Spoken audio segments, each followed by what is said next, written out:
Bonjour chers internautes de IGFM et d'ailleurs et bienvenue dans ce journal. Au sommaire, le procureur de la République, Serigne Bassirou Gueye, officiellement remplacé et le poste de doyen des juges vacant depuis le décès de Samba Sall est pourvu. Affaire Miss Sénégal 2020, plusieurs plaintes contre Amina Badiane annoncées pour demain. Ses avocats la défendent bec et ongles.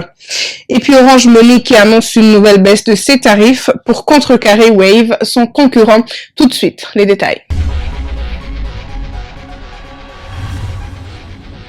Le Conseil supérieur de la magistrature s'est tenu ce lundi après-midi, dirigé par le chef de l'État. Plusieurs décisions ont été prises. Parmi elles, le remplacement du défunt doyen des juges Samba Sall par Omar Maham Diallo, précédemment président de la chambre à la cour d'appel de Ziguinchor, ancien juge au tribunal de grande instance hors classe de Dakar, ancien conseiller à la cour d'appel de Dakar, ancien président du tribunal du travail de Kolda.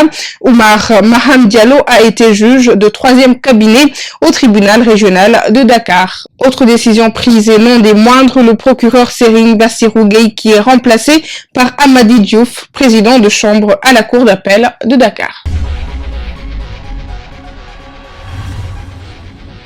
Et puis Souleymane Teliko, l'ancien président de l'Union des magistrats du Sénégal, qui était jusque-là président de chambre à la cour d'appel de Thiès, qui s'éloigne de plus en plus de Dakar. Il a été nommé président de chambre à la cour d'appel de Tambacounda. La décision a été prise à l'issue de la réunion du Conseil supérieur de la magistrature ce lundi, dirigé par le président de la République. Désormais, le magistrat Madické Diop, qui officiait au tribunal de grande instance de Louga, le remplace à son poste à Thiès.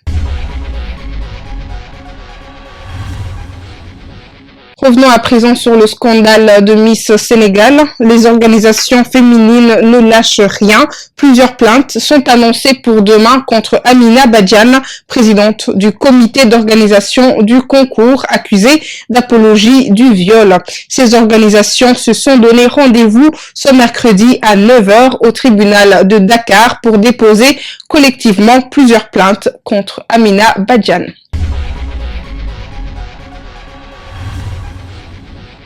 Et vous le savez déjà, Amina Badiane a déjà déposé une plainte ce lundi contre ses détracteurs. L'un de ses avocats, maître Pape Mama Ndiogou, au micro de la radio Futur Média, confirme qu'une plainte a été déposée ce lundi 22 novembre contre Mariama Kébé, alias Mamiko, Kader Gadji et toutes les personnes qui se sont liguées contre Amina Badiane dans les réseaux sociaux pour la diffamer, la jeter en pâture et la lancer à la vindicte populaire. Les avocats d'Amina estiment que son honneur et sa dignité ont été bafoués.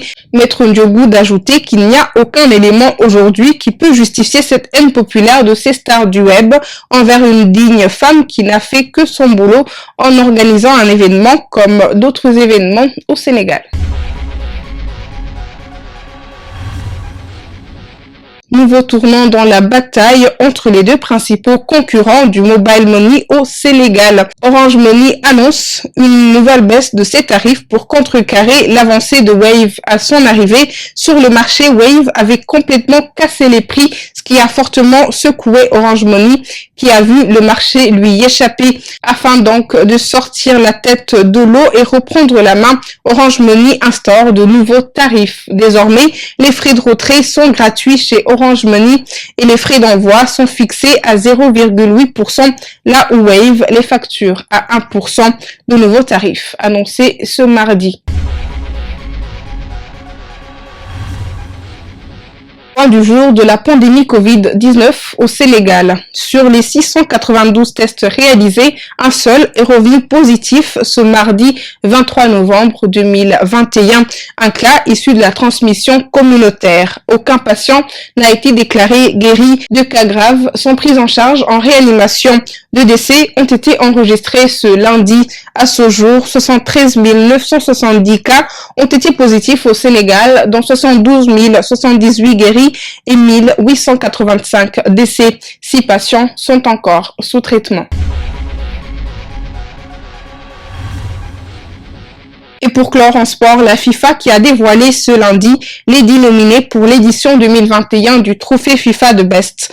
Lauréat de la dernière édition, Robert Lewandowski fait bien évidemment partie de la liste des candidats à sa propre succession, tout comme Cristiano Ronaldo ou encore Mohamed Salah. À noter que 3 Français sont présents dans cette liste: Kylian Mbappé, Karim Benzema et N'Golo Kanté. Lionel Messi fait bien évidemment lui aussi partie des candidats, au même titre que son acolyte au PSG Neymar. La FIFA donnera l'identité du vainqueur pour cette année le 17 janvier prochain depuis son siège à Zurich sous la forme d'un gala virtuel. Merci chers internautes d'avoir suivi ce journal. On se retrouve demain sur www.igfm.sn.